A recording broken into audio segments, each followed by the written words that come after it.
पश्चिम बंगाल के मालदा में बीजेपी और टीएमसी कार्यकर्ताओं में हाथापाई। बीजेपी के बंद के खिलाफ टीएमसी की रैली के दौरान आमने सामने आए कार्यकर्ता। कोलकाता के करुणामयी मेट्रो स्टेशन के बाहर भी जुटे बीजेपी कार्यकर्ता। हाथ जोड़कर लोगों से की बंद में शामिल होने की अपील। पश्चिम बंगाल के मुर्शिदाबाद में लाल गोला के पास बीजेपी के बंद के खिलाफ टीएमसी कार्यकर्ताओं की रैली। पुलिस ने टीएमसी कार्यकर्ताओं को रोकने का किया प्रयास। पश्चिम बंगाल में बीजेपी के बंद को देखते हुए कोलकाता में आरजीकर अस्पताल में बढ़ाई गई सुरक्षा। आज पूरे प्रदेश में बीजेपी ने 12 घंटे का बुलाया है बंद।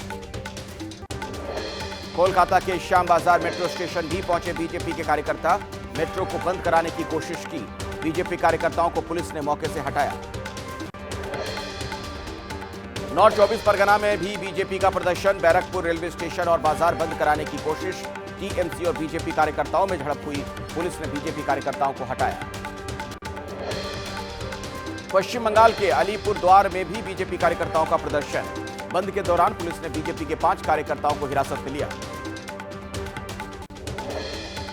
कोलकाता के हावड़ा ब्रिज पर भी बीजेपी के बंद का असर। कल छात्रों पर लाठीचार्ज के विरोध में जगह जगह प्रदर्शन कर रहे बीजेपी के कार्यकर्ता। मुख्यमंत्री ममता बनर्जी के मुख्य सलाहकार का बयान। सरकार ने आज बंद की नहीं दी है इजाजत। लोगों से बंद में हिस्सा न लेने की अपील। आज पश्चिम बंगाल में खुले रहेंगे सभी सरकारी कार्यालय।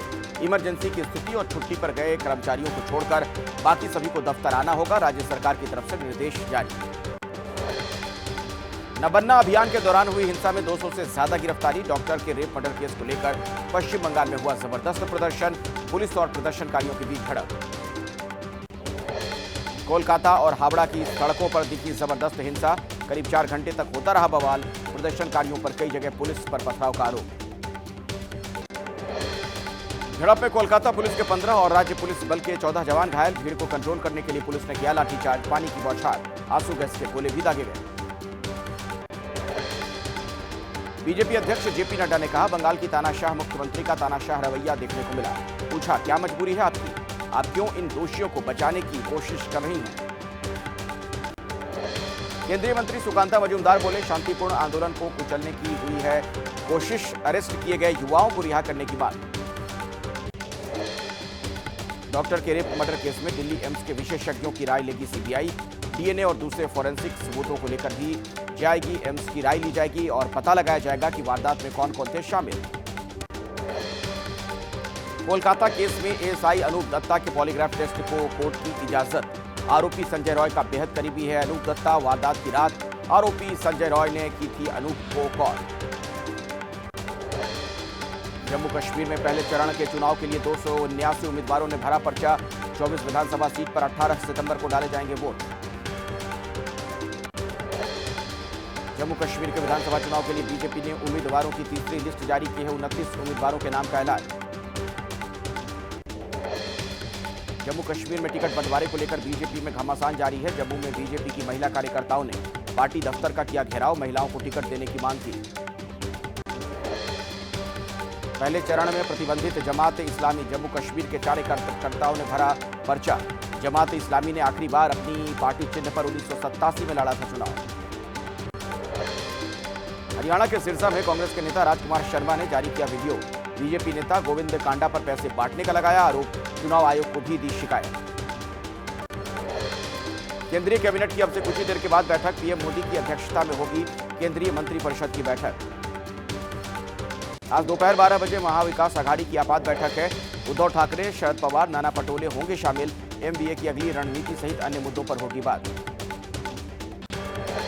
एनसीपी एससीपी की आज वक्फ बिल आरक्षण सहित कई मुद्दों पर बैठक। एनसीपी ऑफिस में शरद पवार मुस्लिम नेताओं के साथ करेंगे बैठक। सुप्रिया सुले, जयंत पाटिल भी होंगे शामिल। यूपी में 24 साल बढ़ाई गई संस्कृत विद्यालयों महाविद्यालयों की छात्रवृत्ति। योगी कैबिनेट ने लिया है फैसला छात्रवृत्ति बढ़ाने का। आखिरी बार 2001 में तय हुई थी छात्रवृत्ति। झारखंड के पूर्व सीएम चंपाई सोरेन ने एबीपी न्यूज से कहा, झारखंड के मुद्दे को लेकर आया है बीजेपी। 30 अगस्त को करूंगा ज्वाइन। मैंने सार्वजनिक रूप से कही थी बात, लेकिन जेएमएम से किसी ने मनाने की कोशिश नहीं की। आंध्र प्रदेश के अनंतपुर में ताड़ीपत्री से विधायक जेसी अस्मित रेड्डी ने पुलिस पर बनाया दबाव। सर्किल इंस्पेक्टर से सार्वजनिक रूप से मंगवाई माफी। गुजरात में भारी बारिश से मचा हाहाकार, कई जिलों में बाढ़ जैसे हालात। आज भी 13 जिलों में बारिश का रेड अलर्ट, राहत और बचाव के लिए सेना भी तैनात। वडोदरा में हर तरफ तबाही का मंजर, अस्पतालों में भी घुसा बारिश का पानी। एसएसजी अस्पताल में भूख से परेशान मरीज, कई घंटों से नहीं मिली है खाने पीने की चीजें। आसमानी आफत के आगे बेबस दिखे लोग, सड़कें और मकान सब पानी में डूबे, घरों के अंदर पानी में फंसे लोगों ने लगाई मदद की गुहार। राज्य में बड़े पैमाने पर राहत और बचाव का काम जारी है। अब तक 23,000 से ज्यादा लोगों को सुरक्षित जगहों पर पहुंचाया गया। पिछले 3 दिनों में 15 लोगों की बाढ़ से मौत। वडोदरा के खेड़ा से होकर गुजरने वाली महिसागर नदी का रौद्र रूप, नदी के बीच फंसा एक आदमी। प्रशासन ने हेलीकॉप्टर की मदद से किया रेस्क्यू, पास के इलाकों में अलर्ट जारी। राजकोट में भी 2 दिन से भारी बारिश से कोहराम की स्थिति है, निचले इलाकों में पानी भर चुका है। 35 लोग जो फंस गए थे उन्हें निकाला गया। गुजरात के नडियाड में शेधी नदी का कहर, गौशाला में फंसे 15 लोग। 12 घंटे के बाद राहत और बचाव दल ने सभी को सुरक्षित निकाला। मोरबी में भी जमकर बरसे बादल, हर तरफ सैलाब जैसा मंजर। नेशनल हाईवे के पास एक घर में फंसे लोगों का नाव की मदद से रेस्क्यू हुआ। देवभूमि द्वारिका में कई इलाके हुए जलमग्न, भारी बारिश के बाद कई गांवों का संपर्क भी टूटा। राजस्थान के व्याबर में नदी के तेज बहाव में फंसा ट्रक ड्राइवर, जान बचाने के लिए ट्रक के ऊपर चढ़ा, मदद के लिए लोगों से लगाई गई गुहार। राजस्थान के भीलवाड़ा में हुआ दर्दनाक हादसा, खाली नदी में डूबने से 3 बच्चों की मौत। एनडीआरएफ की टीम ने बच्चों के शव बाहर निकाले। भीलवाड़ा में बारिश से कोठारी नदी उफान पर, नदी पार करने के दौरान एक ट्रैक्टर ट्रॉली तेज रफ्तार में पानी में बह गई। काफी मशक्कत के बाद ट्रैक्टर को बाहर निकाला गया। यूपी के बलिया में सरयू नदी में आई बाढ़ के पानी में समाया हनुमान मंदिर, खतरे के निशान से 1 मीटर ऊपर बह रही है नदी। बाढ़ से हो रहे कटान ने बढ़ाई लोगों की दिक्कतें। जय शाह निर्विरोध चुने गए आईसीसी के अगले चेयरमैन, 1 दिसंबर को संभालेंगे पद। आईसीसी के सबसे युवा चेयरमैन होंगे जय शाह। आज से पैरालंपिक खेलों की शुरुआत, भारतीय समय के मुताबिक रात 11:30 बजे ओपनिंग सेरेमनी। पैरालंपिक खेलों के इतिहास में पहली बार किसी स्टेडियम के बाहर आयोजित होगा उद्घाटन समारोह।